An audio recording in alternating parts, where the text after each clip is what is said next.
This coming Christmas mo, no? This Christmas, no? Siguro, hindi lang this coming, no? Siguro, every Christmas or every New Year, di ba? Siguro hindi naman natin kailangan ng magarbong celebration, di ba? Hindi naman natin kailangan maghanda ng katakot-takot, di ba? Hindi naman natin kailangan maglitsyon pa. Litsyon manok, pwede na. Eh, ba? Hindi natin kailangan gumastos ng malaki. Hindi naman natin kailangan magregalo ng mamahaling regalo, di ba? Marami naman sa Dubai, Soria. So hindi natin kailangan gumastos, di ba? Ang importante, sabi ko nga, is to celebrate, di ba? Kung sino yung reason for this season, di ba? Pasalamat tayo sa ating Panginoon, di ba? Well, sabi ko nga po, wala namang masama, di ba? Kung maghanda kayo ng marami, o magbibili kayo, magregalo kayo sa amin. Joke lang po yun, joke lang. Salin daw si Pastora. Joke lang po yun. Hindi naman po problema, hindi naman po masama, di ba, kung gusto nyo. Basta pasok po sa budget nyo, di ba? Na hindi nyo kailangan mangutang para maghanda, di ba? Kahit 500 lang, pang Noche Buena, okay na, di ba? Kaya naman, di ba? Sabi nga, kung may gusto, may paraan. Di ba? Kaya pagkasahin po natin kung ano man yung nasa atin, di ba? Maging kontento po tayo. Huwag na po tayong magpaka-garbo. Di ba? Kung ano po yung meron tayo, makontento po tayo. Amen? Sabi ko nga po, ang mahalaga ay pasalamatan natin ang Panginoon, di ba? Sa buong taon na nagdaan, di ba? Dami nating challenges, di ba? Pati sa lahat. Sa ating bansa, even sa work, alam ko, sa buhay ng bawat isa, sa school, may mga challenges po tayo. But we're still blessed, di ba po? Amen po ba? Na marami pa rin po tayong dapat pasalamatan sa Diyos, di ba po? Sa ating family, kahit may pagsubok po, di ba? Magkakasama pa rin po tayo dito sa umagang ito. Sa trabaho po, di ba? Kahit mahirap, at least may trabaho kaysa sa tambay. At pinoprovide tayo ni Lord ng magandang kalusugan to work. And ganun din po sa ating kalusugan, di ba po? Kahit marami ng maintenance, God still provide, di ba? May pampahid, di ba? May mga maiinom na pangahapahid-pahid lang, di ba? Pwede naman yun. Patch-patch lang. Tama, sabi ni Pastora. Kaya marami po tayong dapat pasalamatan, di ba? Sabi nga natin, we have to thank God. Diba? Kailangan po iba yung perspective natin. Kung ano man yung dinanas natin, past is past. Diba? Move on na tayo. Diba? So, looking forward tayo for the better. Amen po ba? And we're still blessed. Diba po? Andiyan yung katabi mo ngayon. Ayan. Batiin mo naman po yung katabi mo. Diba? Sabi mo, I'm glad nandito ka, kapatid. Ayan. Sa mga nagbabalik, good morning. Ayan. Dapat maging masaya tayo kung anong meron tayo ngayon. Diba po? Kung ano man yung binigay ng Diyos, maliit man yan o malaki, dapat tayo maging kontento. Kung ano man ang pinagkaloob sa atin ng ating Panginoon. Kaya nga po ang topic natin for today, kung paano ba maging kontento sa buhay. Yan. Gusto niyo po ba yun? Di ba? Yung kontento ka. Di ba? O saan po ba? O paano po ba natin? O kanino po ba natin makakamit ang tunay na kasiyahan ng ating buhay? Yung totoong contentment, di ba? Kaya ang title natin today, basahin po natin, Being Content with God. Ayan. Siya po, di ba, ang source at siya lang ang magbibigay ng kakontentuhan o kapunuan sa lahat na ating pagkukulang o kawalan, di ba po? Siya lang ang source. Being content with God. Sa panahon po kasi natin ngayon, di ba? Marami po yung walang kakontentuhan, di ba? Hindi sila makontento sa buhay nila. Kung ano yung meron sila, di ba? After receiving this, gusto na naman ng panibago. Parang yung iPhone, di ba? daming bago. After this, I want this, di ba? Usong-uso si Bill. Bill mo ko niyan. Bill mo ko nun. Di ba? Ang daming gusto, di ba? Hindi makontento. Laging gusto ng more. I want more. I wanted much. Gusto lahat, meron sila. Hindi makontento kung ano yung nandyan, di ba? Kahit hindi pa, pwede pa naman, di ba? Pwede pa naman. Lagyan na ng scotch tape yung cellphone na bumubuka na. Ba't kaya pa? Di ba? Pwede naman yun, kaya pa. Hindi talaga makontento, di ba? Meron nga isang kwento, no, na isang commercial pilot. Kasi, syempre, lalo na ngayon, peak season, di ba? Pag peak season kasi, daming flight, balik-balik sila. So sabi nung isang pilot, habang nagpe-prepare na sila pa-landing, may nakita silang ilog. Ngayon, sabi nung pilot, dun sa co-pilot niya, alam mo, nung bata ako, dyan ako nag-stay. Nakaupo ako sa isang bangka, namimingwit, sabi niya. Tapos, kapag may mga eroplanong dumadaan sa ibabaw, sabi niya, sana kasama ako doon sa eroplano na yon. Sabi nung bata raw siya.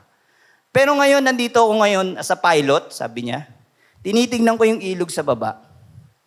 Ang gusto ko naman, sana nandun ako sa baba, sa ilog, nakaupo sa bangka habang namimingwit. Chillax lang. Nagre-relax lang. See? Di ba po? Ang tao talaga minsan walang kakontentuhan eh. Di ba? Katulad nga po nung pilot na ito. Siguro, nung bata siya, gusto niya maging pilot. Ngayon, naging pilot na siya, gusto naman niya uli, balik dun. Sa mamingwit uli. Relax lang. Di ba? Walang di ba? Walang kakontentuhan sa buhay. Di ba?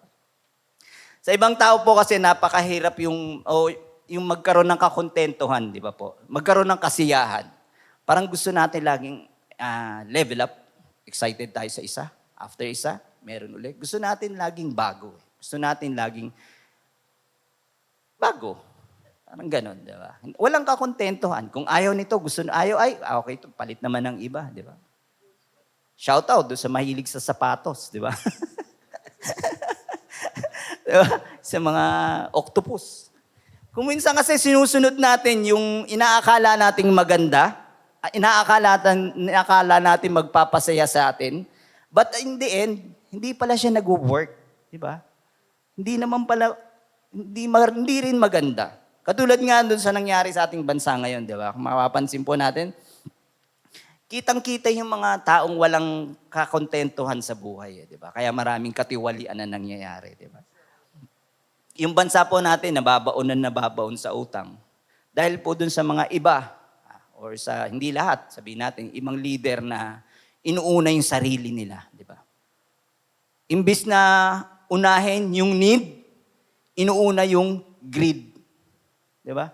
Inuuna nila yung sariling kapakanan nila.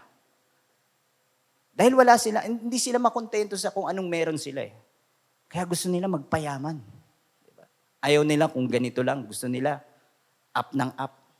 At kahit nga po sa mga ordinaryong tao lang, di ba? Gusto lang lagi, hindi makontento, gusto mamuhay ng mas higit pa sa kanilang capacity. Di ba? Kung minsan, gusto ko mangungutang, maglo-loan. Kasi gusto ko ganito. Pero yung expenses, mas malaki dun sa kinikita. That's the problem. Di ba? Doon magkakaproblema. At pagdating na ng mga billing, ayan na. Ansaya na. Ansaya na te. Nape-pressure na naman sa pagbabayad ng mga billing, di ba? So, di ba yun, nakikita natin, kala natin okay sa atin. Pero at the end, hindi naman pala okay, di ba? Kung minsan hindi tayo makontento sa ating kaalaman, di ba? Doon sa meron tayo, doon sa knowledge natin. So, ang dami nating seminar na inatenan, training, seminar, yung iba nga, nagbabalik pa sa school, di ba? Nag-i-enroll pa uli. Pero pag natapos na, wala naman ng oras. Hindi na magkasa yung schedule sa dami ng gustong malaman, sa dami ng gustong alamin. Hindi naman na rin kaya. Overloaded na rin yung schedule, di ba? At ang ending, burnout. Tama po ba? May mga tao po talaga kasing hindi makontento. Even sa trabaho po. Lalo na, kasi po ako matagal na nagtatrabaho. Makikita po natin may mga empleyado na talagang job hopping. After na mag-job hunting, job hopping naman. Di ba? Kasi hindi sila makontento. Gusto nila malaking sweldo, gusto nila posisyon, gusto nila maganda yung working ambience sa opisina. Diba? Gusto nila parang relax lang sa work. So after nung ito, lipat na naman sa iba. Pag hindi nagustuhan, lipat na naman sa iba. Ang problema, hindi sila nare-regular. Di ba? The worst is, darating yung time, wala na silang makikitang trabaho. Hindi na sila matatanggap. Dahil hindi sila makontento eh. Jump ng jump sa ibawat. Pagka nagpasa sila ng resume sa company, di ba, makikita, ano to, ang dami mong company, iba-iba. Di ba? Kumbaga, hindi makikita yung loyalty sa'yo. Hindi makikita ng company. So, ang mangyari, turn down yung application mo. So, ganun, di ba? Wala pa rin kakontentuhan. Even sa relationship, di ba po? Sa mga mag-asawa. Yan, usong-uso yan sa showbiz, di ba? Daming cases ng broken marriage eh. Parang ano lang din, nagpapalit lang sila ng damit. Ay, after nito, iba naman. Parang ganun lang sila, di ba? Dahil wala rin kakontentuhan eh. Pag hindi nila nagustuhan yung partner nila, hanap sila ng iba, only to find out, ganun din ang problema. Tama ba? So kaya basahin po natin ang ating passage for this morning. No? Ito from the book of Philippians po, no? Na sinulat ni Apostle Paul. Ayan, Philippians 4, verse 10 to 13. Basa niyo po ba? Medyo maliit po, no?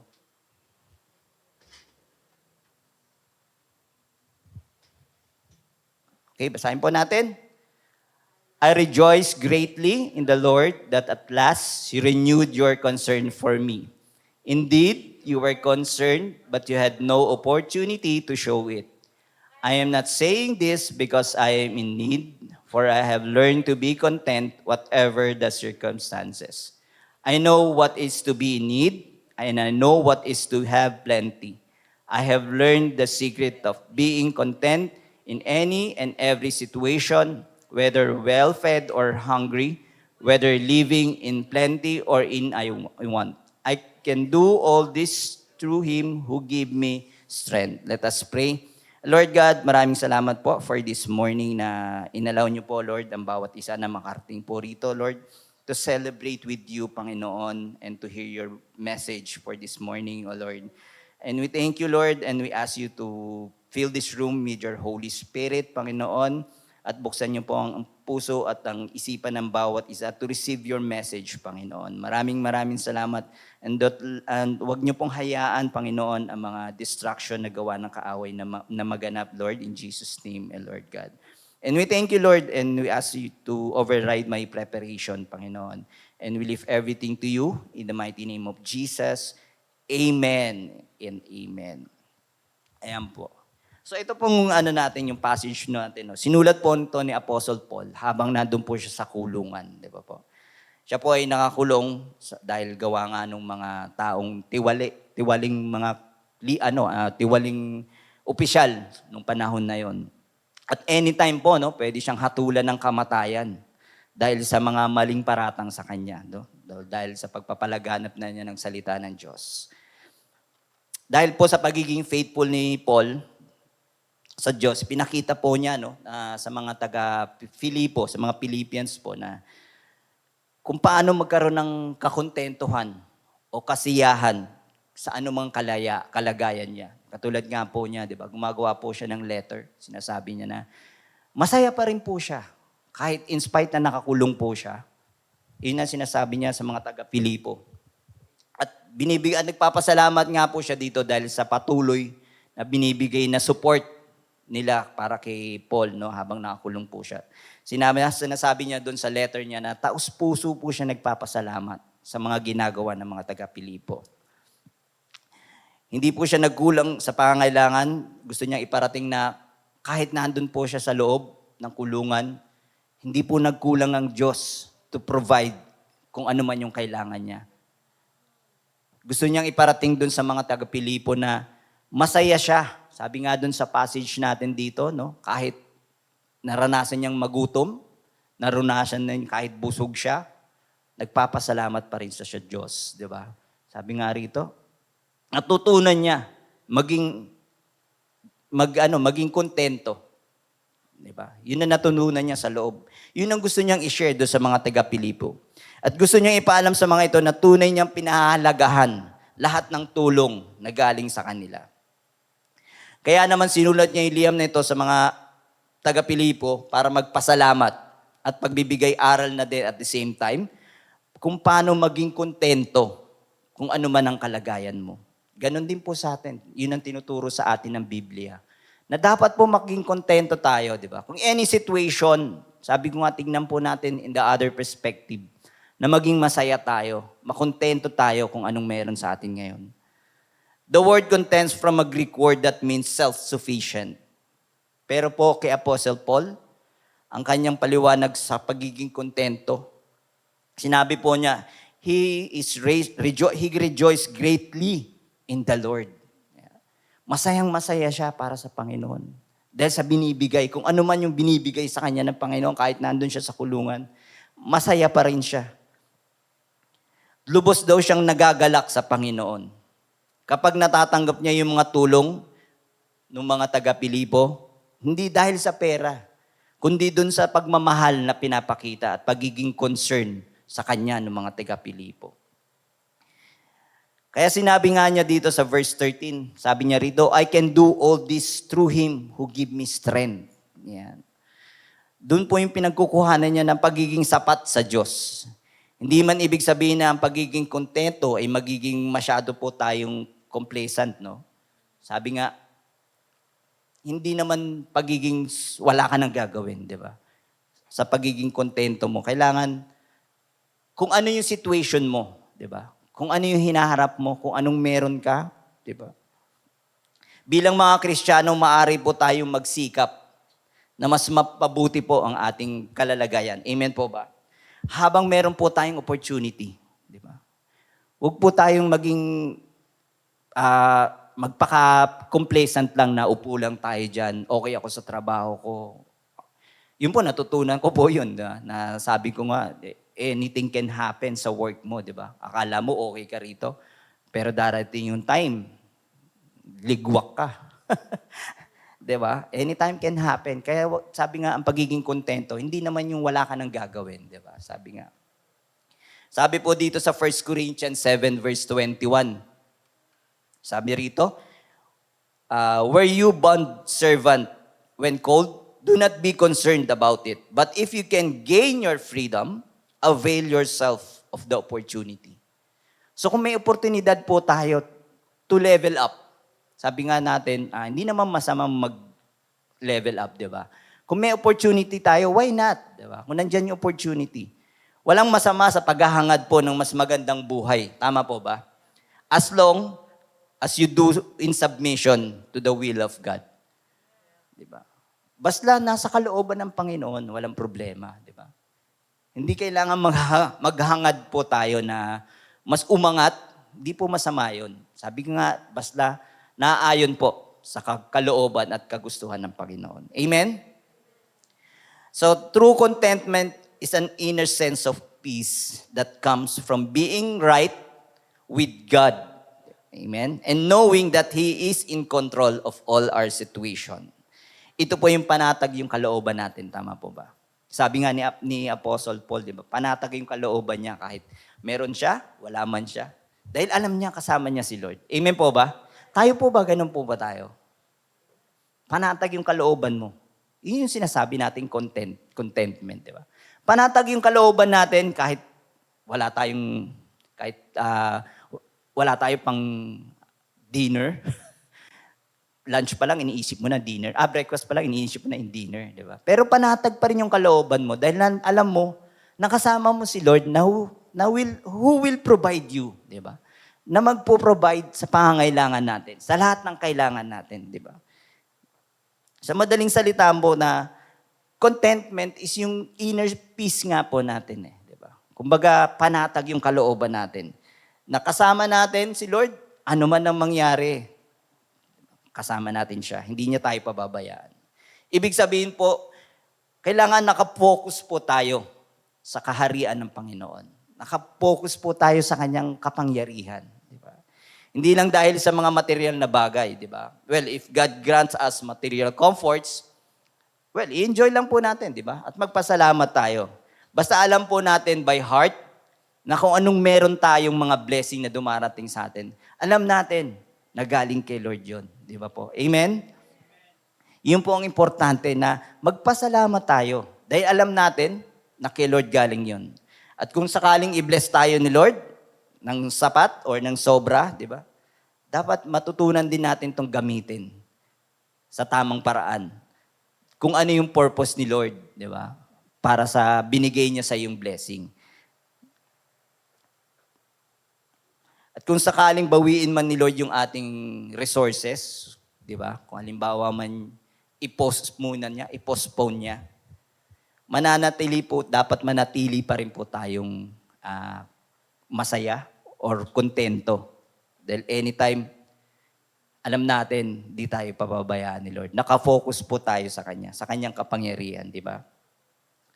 Sabi nga po dito sa 1 Timothy 6, verse 6 to 10, sabi rito, ayan, but godliness with contentment is a great gain.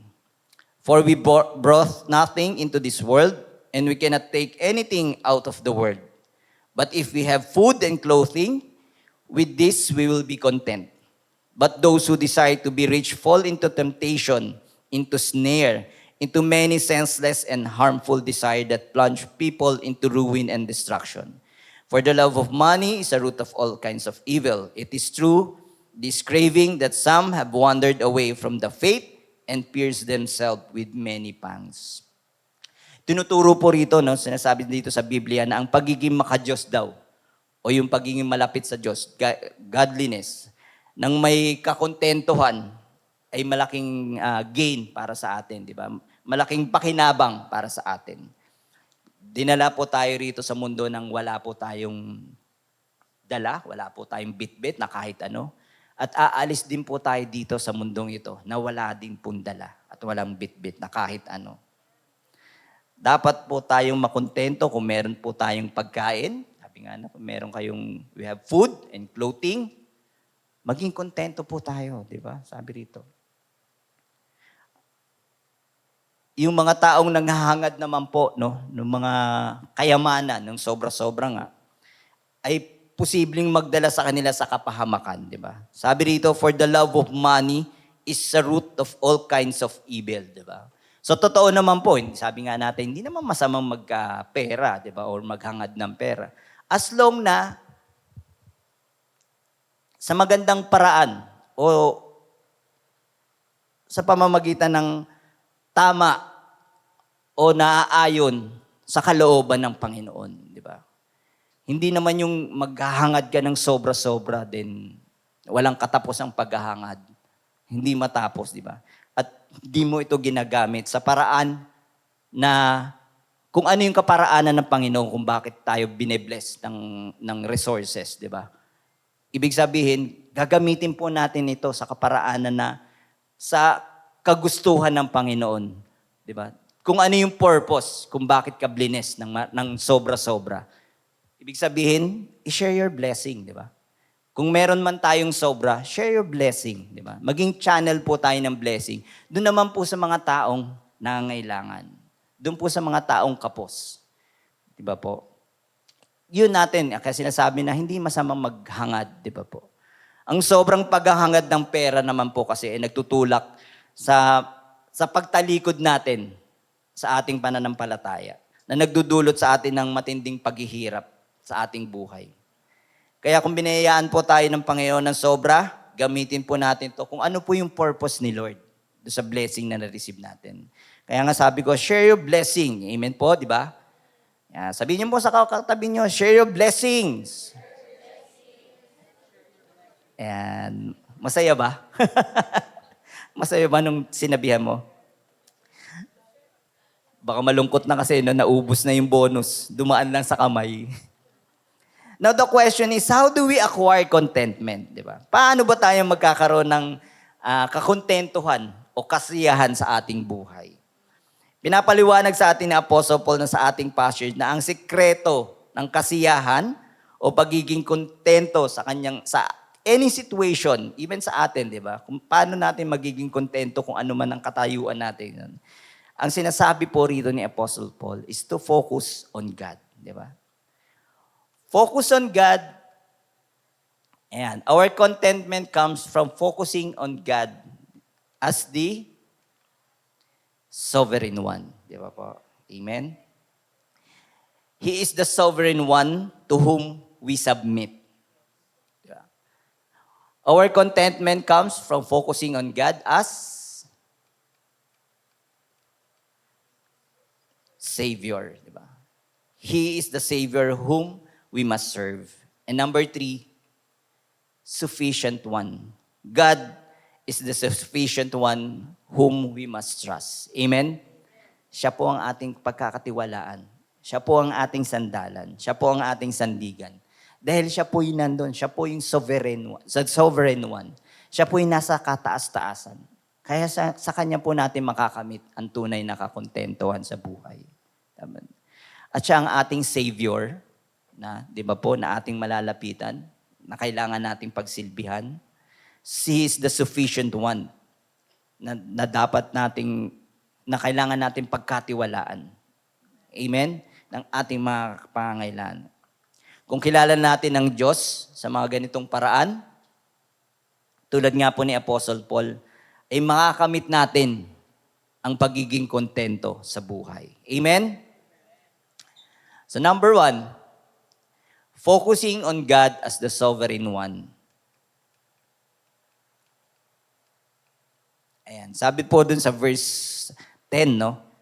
I rejoice greatly in the Lord that at last renewed your concern for me. Indeed, you were concerned, but you had no opportunity to show it, di ba? Sinabi po ni Apostle Paul ito kasi nga nung natigil yung pagsusupply o pagtulong ng mga tiga-Pilipo sa kanya dahil hindi po niya alam kung ano yung kadahilan, no? Maraming reason, di ba?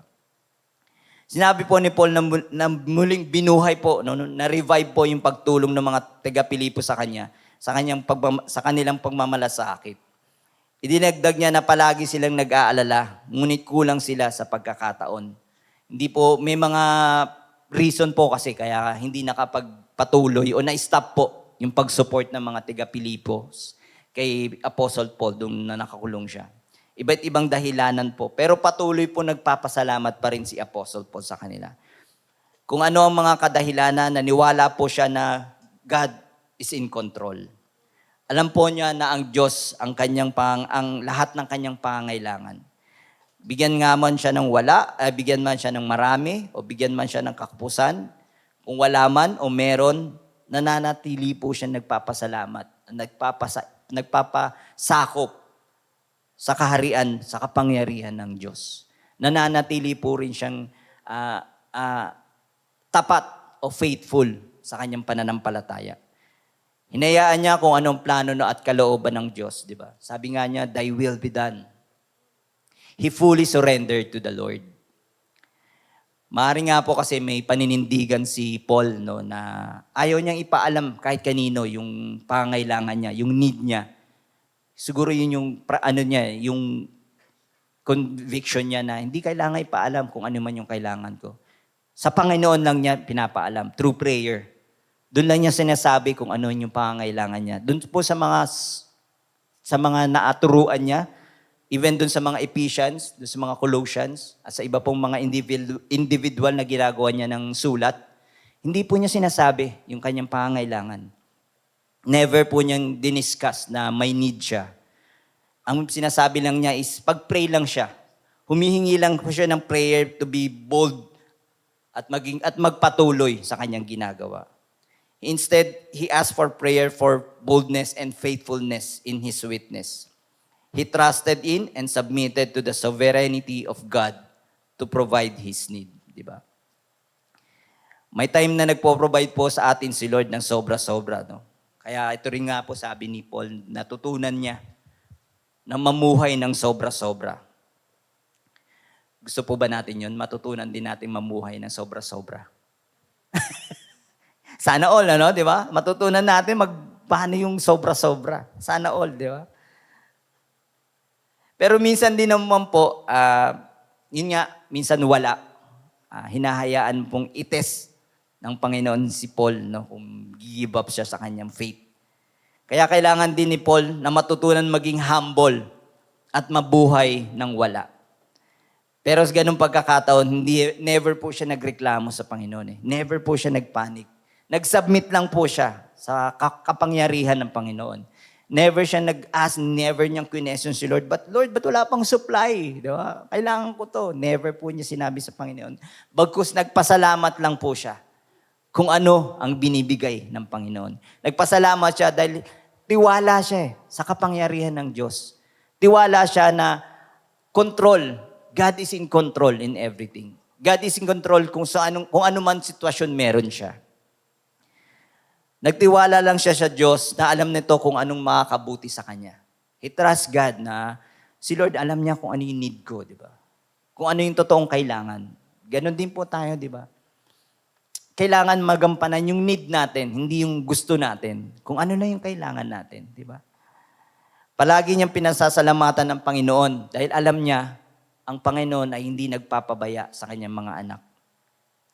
Sabi nga po niya sabi po rito sa 1 Peter 5, verse 6 to 7, humble yourselves, therefore, under the mighty hand of God, so that at the proper time He may exalt you, casting all your anxieties on Him, because He cares for you. Diba?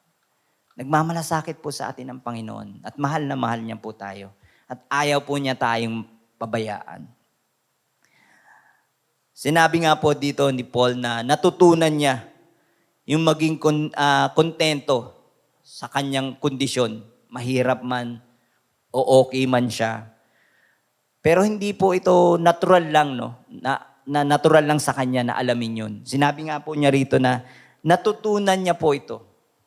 Hindi po ito instant na change, no, 'di ba? Biglang pagbabago sa kanya.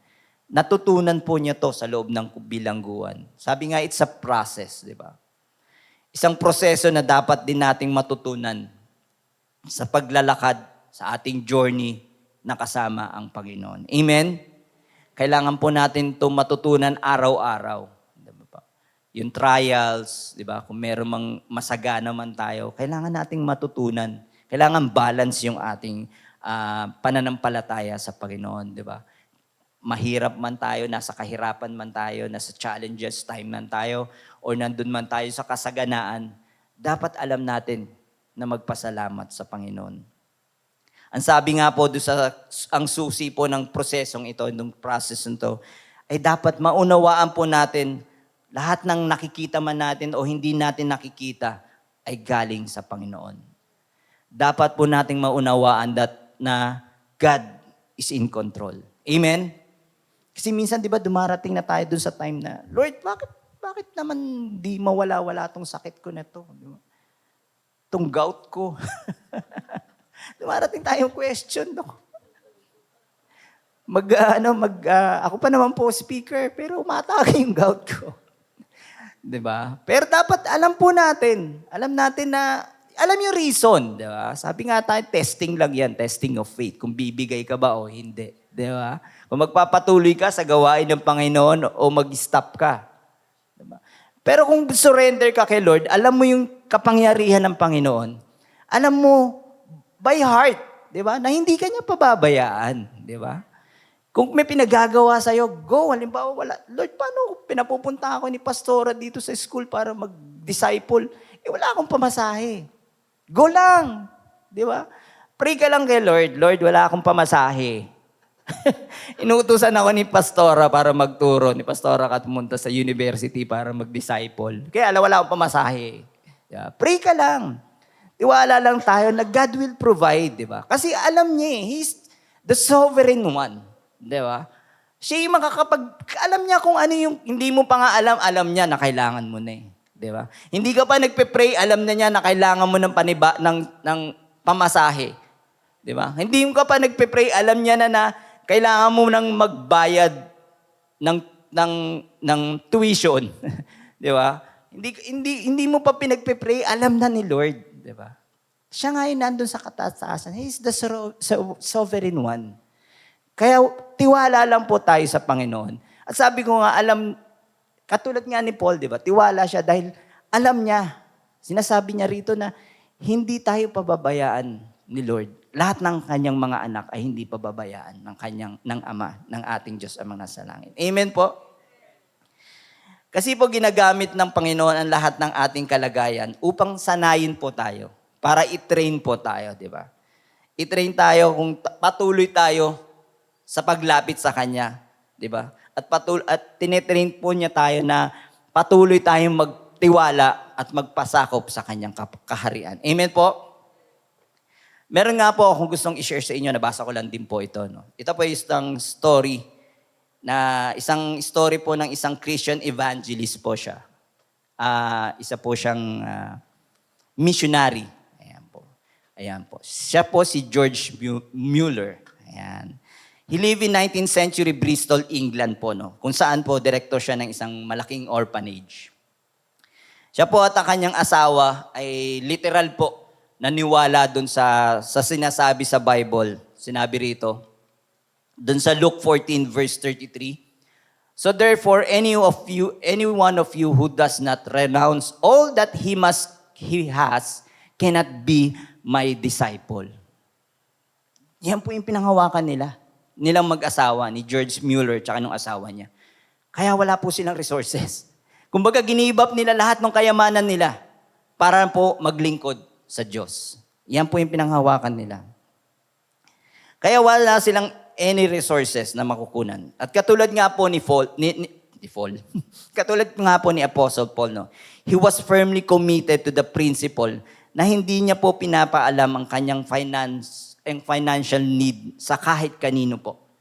Hindi po siya nagsasabi ng kanyang pangangailangan, even yung personal need niya, hindi niya po pinapaalam kahit kanino, maliban sa Diyos. Through prayer. Yan po yung principle niya. At kahit nga po yung mga bata doon sa orphanage, hindi po nila alam na may pangangailangan nandun sa kanilang tahanan. Never po silang nagutom. Never po silang kinapo sa pagkain. Never po silang naubusan ng matutulugan. Kaya hindi nila alam na may financial difficulties na yung orphanage. Dahil po sa matinding pananampalataya at pagtiwala ni George Mueller sa Panginoon. One time nga po, no, tinest po ni Lord yung kanyang pagiging faithful. Dahil nga po wala silang resources, di ba? Silang mag-asawa. So umaasa lang po siya kung ano yung mga dumarating. Nagdarasal siya, sinasabi niya kay Lord kung ano yung kailangan nila, kung anong kailangan dun sa orphanage. Yun lang ang ginagawa niya. At hindi po siya nanghihingi o nagsasabi kahit kanino sa mga businessman, hindi po siya nanghihingi ng donasyon at hindi niya pinaalam na may kailangan yung orphanage. One time po, no, isang araw na tinest nga po yung kanyang pagiging faithful o yung pagtitiwala niya sa Panginoon. Yung isang araw na yon, may pagkain sila, may nakain yung mga bata, kumbaga enough pa para sa araw na yon. Pero hindi nila alam, wala nang pera pambili kinabukasan. At si George lang po nakakaalam nun. Wala na po siyang budget, wala na siyang pambili ng tinapay, wala na siyang pambili ng kahit anong pagkain para sa mga bata, para dun sa kinabukasan, para dun sa bukas. Di ba po? Wala po siyang ginawa. Si George Mueller, kundi ginawa niya, pumasok po sa kanyang doon sa kanyang kwarto, nagdasal po siya. After po niyang nagdasal, sinabi nga niya yung mga need ng orphanage. No? Sinabi niya ron. At nagpunta po siya doon sa kanyang, kinuha niya yung kanyang journal. Sinulat po niya ron, if God did not send help before 9 in the next morning, His name will be dishonored. Ayun, yun po sinulat niya. Sabi niya, kundi ibibigay ni Lord, di ba? Yung kailangan namin, by 9 na, kita mo naman, very precise pa, 9 in the morning, your name will be dishonored. Di ba? So natulog na po siya. Di ba? Wala na siyang ibang ginawa, tulog na po siya. So kinabukasan po, no, the usual na ginagawa, so maaga pong gumising si George Mueller. No? Maaga po siyang tumayo, bumangon, para puntahan po yung orphanage, yung mga bata. At tignan po niya, masaksihan niya kung anong kasagutan ni Lord. So punta po siya ron. So the usual na ginagawa niya, sinabihan niya yung mga katulong nila na sa pag-aalaga, na paupuin na po yung mga bata sa hapagkainan, sa dining room nila. So, nandun na po yung mga bata, wala pang pagkain. Siguro wala pang 9. Kasi sabi niya, 9 in the morning, di ba? Siguro wala pang 9. So, nandun na yung mga bata. So, ang ginawa, the usual, nag-pray siya. Nag-lead siya ng prayer. Si George Mueller, nilid niya yung mga bata. At nagpasalamat sa siya Diyos. Pasalamat siya agad kahit wala pang pagkain. Di ba po? Kita niyo yung trust niya. So, pagkatapos nila mag-pray, habang tumatakbo, nung ilang minuto lang, may kumatok. May kumatok daw po sa pinto. Pagbukas nila, isa siyang baker. Sabi ng baker, alam nyo, Sir George, sabi niya, kagabi po, hindi ako makatulog. Ikot ako ng ikot kasi po naisip ko, kailangan ng tinapay sa orphanage. So kaya nag-bake po ako, sabi niya. Nag-bake po ako ng 3 batch para po sa mga bata. So, praise God, di ba? Nandun na yung tinapay. So maya-maya, ito na naman, may kumakatok na naman. Sabi niya ganyan, di pinuksan nila. Ito naman yung milkman daw, isang milkman. Ngayon, sabi nung milkman, Sir, kasi po dumaan ako kanina dyan, nasira yung cart ko, nasira po yung gulong ng cart ko. Ngayon po, yung mga dala kong milk, baka po mapanis kapag ginawa ko yung gulong ng cart ko. By the time na magawa ko po ito, mapapanis na, spoil na yung mga milk. So tinanong niya si George, gusto niyo po ba ng libreng gatas? Yeah. So praise God, di ba? Nakita niyo yung kahiwagaan ng pagbibigay, ng pagsusupply ni Lord, di ba? Wala siyang ginawa, nag-pray lang siya. Pero God supply, di ba? Amen? Praise God, di ba po? Napakahiwaga para gawin ng Panginoon ang kanyang pag-supply sa pangangailangan natin. Kaya mga kapatid, pray lang tayo, di ba? Huwag mo na sabihin sa kapitbahay mo yung pangangailangan mo. Kay Lord mo sabihin, di ba? Huwag ka na mag-long distance sa mag-anak mo. Kailangan ko nito. Di ba? Pray ka lang kay Lord. Ganon kabuti ang ating Panginoon. Ganon siya makapangyarihan, di ba? By prayer lang, alam niya na kung ano yung pangangailangan natin. Di ba po? Praise God, di po po? Amen? Kaya po tayo, Lord, Panginoon, kaya po tayo mga kapatid, magtiwala lang po tayo sa Panginoon, di ba? Na God will provide. Kahit ano po yung pangangailangan natin, kahit nakita natin, wala nang laman yung wallet natin, makakapunta po tayo sa Sunday celebration, di ba po? Malay po, paglabas mo, may sa'yo, maglibre. Di ba? Isabay ka na, ride ka na, yun ba? Tiwala lang po tayo sa Panginoon, sa kapangyarihan ng Panginoon, di ba? Basta wag niyo pong kakalimutan mag-pray, di ba? Sa Kanya po natin idulog yung pangangailangan natin. Amen? If you are walking with God and you find yourself in a desperate situation, you can know that you are not there by a chance. The sovereign God has put you there for your training in faith that you might share your holiness. Maaring ito ay isang minor o crisis man o isang major life-threatening crisis. Magpasakop lang po tayo sa Panginoon. Magpasakop lang po tayo sa Kanyang kapangyarihan. Amen? At magakamit po natin ang tunay na kakontentuhan at kasiyahan sa ating buhay. Then number 2, focusing on God as our Savior, di ba? Whom we must serve.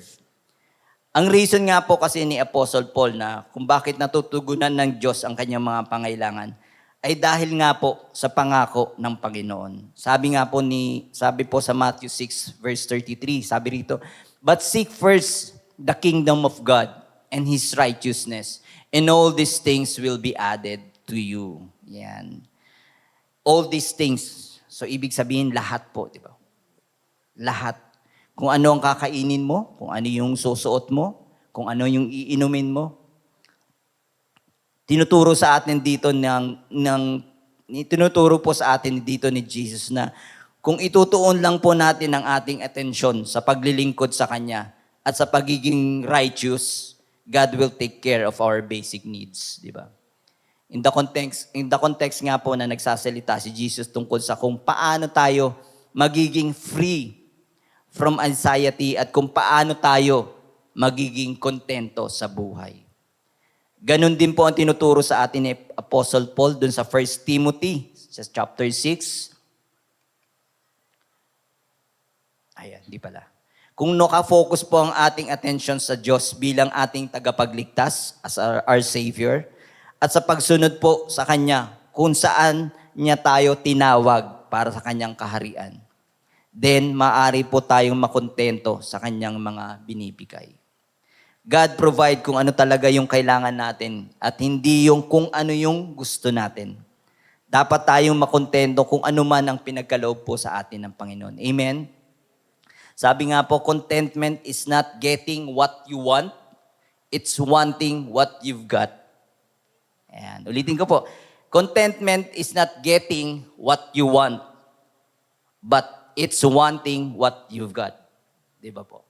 Hindi po ito tungkol kung ano yung gusto mo, kung ano yung magampanan ng gusto mo, kung ano yung masunod sa gusto mo. Ang importante, it's about kung dapat mong gustuhin kung anong meron ka. Amen po ba? Hindi yun tungkol sa kung ano yung nakuha mo, dahil ito yung gusto mo eh. Hindi yun yung pagiging kontento. Ang tunay na kontento, yung gustuhin mo kung anong meron ka. 'Di ba? Kung meron kang maliit na bag, kontento ka ron. 'Di ba? Kung meron kang isang sapatos lang, kontento ka naman dun, 'di ba? Kahit puro tahi na sa Mr. Quickie, kontento ka pa rin, 'di ba? Masaya ka pa rin. Yun ang tunay na kakontentuhan sa buhay. Hindi yung nakukuha mo kung ano yung gusto mo. Hindi contentment yun. Di ba, kapatid? Kasi pag nakuha mo na yun, isipin mo, ay, gusto ko pa ng panibago. Gusto ko uli ng isa. Pag nakuha mo yun, ay, binigay uli ni Lord. Sige, gusto ko pa ng isa uli. Kapatid, sabi ko nga po, it's not getting what you want. It's wanting what you've got. Amen? At sabi nga po, ang promise ng Panginoon, God promised to supply our needs, not our greed. Kung minsan kasi ang gusto natin, ibigay ni Lord sa atin yung sobra, yung more, too much. Ang hinihingi po natin lagi ay sobra-sobra. Kung minsan kasi gusto natin yung mamuhay po tayo nung inya, sabi ko nga, di ba? May mga taong ganun eh. Gusto nilang mamuhay ng higit sa kanilang capacity, di ba? Gusto nila na umangat-angat sila. May mga social climber, sabi nga, di ba? We only need this, but we want big. Di ba? Yun yung mga human nature, di ba? Kailangan mo ito lang eh. Pero ang gusto mo, malaki. Hindi sa ibibigay ni Lord yun, hindi mo naman kailangan eh. Di ba? Baka mamaya ibigay niya sa iyo sobra-sobra, mapariwara naman yung buhay mo. Tama po ba? Di ba? Sa sobrang dami, sige, gastos dito, gastos doon. Sa sobrang dami ng binigay sa gis, nagsugal ka pa para baka mas lalong madoble. Kasi gusto natin more and more. Di ba? So dapat makontento tayo kung ano pinagkaloob sa atin ng Panginoon. Kung nabubuhay ka para sa iyong sarili at sa iyong sariling kasiyahan, hindi mo malalaman ang tunay na kasiyahan na binibigay ng Diyos. Pero kung nabubuhay ka na katulad ni Paul, in serving God as His Savior, you will be content whether you have a little or much. And part of seeking first God's kingdom means serving Him with our money and possessions. Na hindi naman talaga sa atin, di ba po? Yung mga, kung ano man meron tayo, di ba? Kung ating financial, hindi naman po sa atin to, di ba? Pinahiram lang po sa atin na ng Panginoon. Pinagkatiwala lang po niya sa atin bilang manager, di ba po?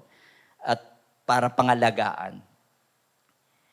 Hindi po tama yung iniisip natin na maging kontento na tayo kapag nakaipon na po tayo ng sapat sa bangko at sapat na ari-arian or mga kayamanan, secure na po tayo. The truth is, malalaman mo ang contentment kapag nagbibigay ka generously sa kapwa mo. Tumutulong ka, di ba? If you join kung halimbawa nasa isa kang like here sa ating church, mag-donate ka, 'di ba? Sa mga missions, mag-join ka, mag-donate ka ron, 'di ba? kung sa international man yan o dito, local missions. Share your blessing, di ba? Be generous, di ba? At magtugon tayo ah, kung ano yung kagustuhan ng Panginoon, kung ano yung kanyang purpose para doon sa blessing na binigay niya sa atin. Sabi nga doon sa Matthew 6, verse 21, ayan, for where your treasure is, there your heart will be also, di ba? Kung yung kayamanan mo ay nandito sa mundo, yung puso mo nandito rin sa mundo. Pero pagka oras mo na, may iwan mo rin dito sa mundo, di ba? Pero kung yung nag-iimpok ka sa kayamanan, sa kaharian ng Diyos, ang iyong puso ay nandun din, di ba? Kung doon ka nag-i-invest sa kaharian ng Diyos, yung heart mo nandun din. At doon safe yun, di ba? Na hindi nga nabubulok. Safe ang kayamanan mo pag kay Lord ka nag-i-invest. Sabi rito, ang contentment comes from focusing on God as the sovereign one, focusing on God as the Savior, and last, number 3, focusing on God as the sufficient one. Diba? Sabi rin sa verse 12 to 13, I know that it is to be in need, and I know what is to have plenty. I have learned this secret of being content in any and every situation. Whether well-fed or hungry, whether living in plenty or in want, I can do all this through Him who give me strength. Diba? Sinabi po dito ni Paul na natutunan po niya na yung sikreto. Sabi ko nga po, hindi po hindi po natural kay Paul. Natutunan niya po ito. Na maging kontento man sa puno man siya o salat, pagiging kontento ano man yung situation.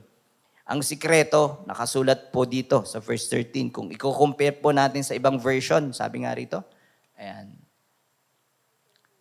I can do everything through Christ, di ba? Who give me strength. So yun po yung sikreto na magagawa natin lahat kung ano man ang pinagagawa sa atin ng Panginoon through Christ, through Jesus. Yun po yung secret ni Apostle Paul. The all-sufficient indwelling Christ was Paul's source of strength and contentment. Since Christ cannot be taken from the believer, we can lean on Him in every situation, no matter how trying, di ba? Kung ano man ang gawin nating pagpupursige. Mapapansin din po natin dito, sinabi po ni Paul na meron tayong dapat matutunan. Yun yung matutunan nating mamuhay ng hindi lang sa oras ng may pangangailangan po tayo, di ba? Dapat matutunan din natin dun sa oras na may kasaganahan tayo. Sa oras ng pangangailangan, natutukso po tayo na mawala yung ating atensyon, yung focus sa Panginoon. At mauwi po tayo sa sobrang pag-aalala, di ba? Pagkabalisa. At sa ganung pagkakataon po, we need a trusting heart. At ngayon naman kung kasagana po tayo at meron po tayong sobra, nakakalimutan naman natin ang Panginoon, di ba po? Kung minsan pag wala ka, pag panay and pray mo, talagang luluhod ka from door to altar. Dahil may pangangailangan ka. Pero pag dumating na sa'yo, wala na, nakalimutan na si Lord. Nakalimutan na yung nagbigay ng blessing. Tama po ba? So ganung pagkakataon, magtiwala po tayo na si God ang ating source. Siya po yung source. We need a thankful heart that daily acknowledge gratitude for God's provision. Amen? Ang pagpapasalamat po sa Diyos sa atin daily, kahit meron tayong sapat pa o ang pera sa bangko ay sobra-sobra, ang siyang magpapanatili sa atin na magpakumbaba at magtiwala sa Panginoon sa oras din ng kasaganahan. By all things, Paul means that he can do everything that God has called him to do in His service for His kingdom. We can obey God. Gagaya nga po ni Apostle Paul na kaya niyang mamuhay ng may kabanalan sa pag-iisip, sa kanyang salita, at sa kanyang paggawa. He can ask for provision needed to carry out the work and expect God to answer. Kung tinawag po tayo ng Panginoon para mag-share at magsalita po sa harap ng publiko, o sabi ko nga ako, na tinawag ka para mag-disciple sa mga school o sa office mo, bibigyan ka po ng kapangyarihan ng Panginoon. God will provide you. Sabi mo nga, kahit yung pamasahe, God will provide you. Kung tinawag po tayo ng Panginoon to work behind the scene, He will equip us. Di ba? Siya po ang magbibigay sa atin, magpupuno kung ano man yung kailangan natin. Sabi po sa 1 Peter 4, verse 11, whoever speak as one who speaks oracles of God, whoever serves as one who serves by the strength that God supplies, in order that in everything God may be glorified through Jesus Christ. To Him belong glory and dominion forever and ever. Amen. If God has called you to give large amount to further His work, He will provide you with those funds. Di ba po? Sabi po dun sa... Ayan. Sabi sa 2 Corinthians chapter 9, verse 8. Verse 8. And God is able to make all grace abound to you, so that having all sufficiency in all things at all times you may abound in every good work. Yan. Kaya po sinabi dun sa huling verse ng ating passage na I can do all things and everything through Christ who give me strength. Sabi nga po rito, I can do all things. Hindi po ibig sabihin na kaya lang natin sa pamamagitan ng ating sariling kalakasan. Di ba? Dahil kung gagawin po natin lahat ng bagay, lahat ng gusto nating gawin, gusto nating gampanan, mabe-burnout po tayo kung aasa lang tayo sa sarili nating kakayahan, sa sarili nating abilidad, or sa sarili nating capacity. Hindi po natin magagampanan yon, kundi lang sa pamamagitan ni Jesus Christ. The truth is, hindi mo kayang gawin lahat kung magdedepende ka lang sa sarili mong kakayahan. But to lean on through Christ Jesus who give us strength. Amen? Yung iba nga naman po, ini-emphasize lang nila, nag-concentrate sila na doon po sinasabi na tinuturo po sa atin na through Christ lang. Di ba? Kumbaga, nagdidepende masyado naman sa Diyos na hindi na gumagalaw, hindi na kumikilos. Ay, yun sabi ni Lord, maging depende tayo kay noon. Handun na lang, nakaupo na lang, sitting pretty na lang, di ba? Wala nang ginagawa. Kasi nakadepende na lang kay Lord. Di ba?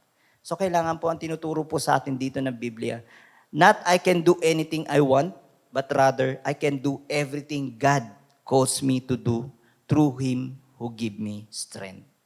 Di ba? Magagawa po natin lahat kung ano yung pinagagawa sa atin ng Panginoon through Christ Jesus. Amen? At sinabi rin po dito ni Apostle Paul na kaya niyang gawin ang anumang pinagagawa sa kanya ng Diyos sa pamamagitan ng pagiging constant dependent sa Panginoon, sa kapangyarihan ng Diyos. Sinabi nga po niya doon sa 1 Corinthians 15 verse 10, ayan. But by the grace of God, I am what I am, and His grace toward me was not in vain. On the contrary, I work harder than any of them, though it was not I, but the grace of God that is with me. Yeah. Sinabi po rito na ang pangako ng Diyos ay dapat nating pagtuunan, ang kanyang mga promises. God say He will give you the power and the ability to do whatever He asks you to do for His kingdom and glory. When you are doing His work, you can always claim this promise, di ba? And always keep in mind, mga kapatid, it's not yourself, but it is for God's glory. Amen? As we end, sinasabi nga po rito sa kabuuan ng chapter 4 sa Philippians, Paul writes that he has learned the secret of being content. His contentment derives not from having every life detail coordinated according to His plan. Rather, his being content to God is rooted in the restful assurance that God recognizes our needs and will take care of us according to His plan, which are greater than ours and for our good. Katulad nga po ni Paul, we can be content because the Lord is our shepherd and everything we need can be found in Him. Being content with God is seeing our joy in Christ Jesus. God will supply us what we need. We have enough to be content. The problem is our hearts and our ways of thinking. We think we need so much more that we must learn contentment. Contentment is found in Christ Jesus. Whether in plenty or hunger, Paul was sufficient because of his relationship with Christ. He's not looking at his checkbook, he's looking at Christ.